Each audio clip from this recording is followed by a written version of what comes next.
پیر میر علی شاہ صاحب تربیت فرما رہے ہیں اپنے محبین کی.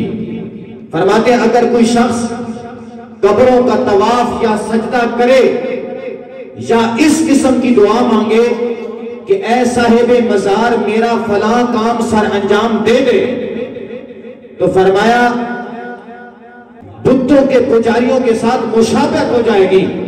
فرمایا ہم اہل سنت کا عقیدہ اور نظریہ یہ ہے کہ دیتا اللہ ہی ہے، اپنے محبوب کے صدقے سے دیتا ہے.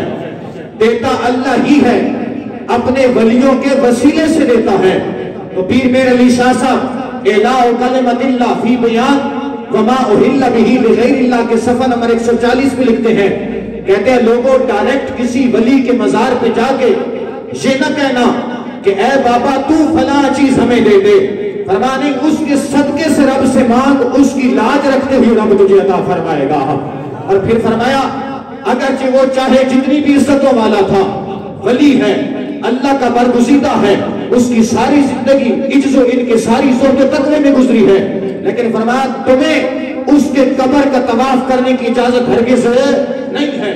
اس کے قبر کا طواف کرنے کی اجازت ہرگز نہیں ہے. پیر صاحب فرماتے ہیں قبر کا طواف کرنا اور قبر کا سجدہ کرنا یہ جائز نہیں ہے، یہ بتوں کے پجاریوں سے مشابہت ہے.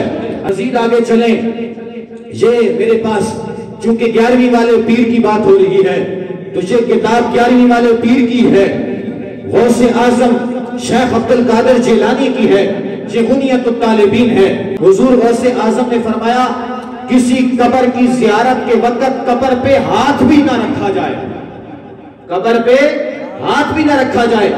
یہ اہل سنت کا عقیدہ ہے، پریشان نہیں ہونا.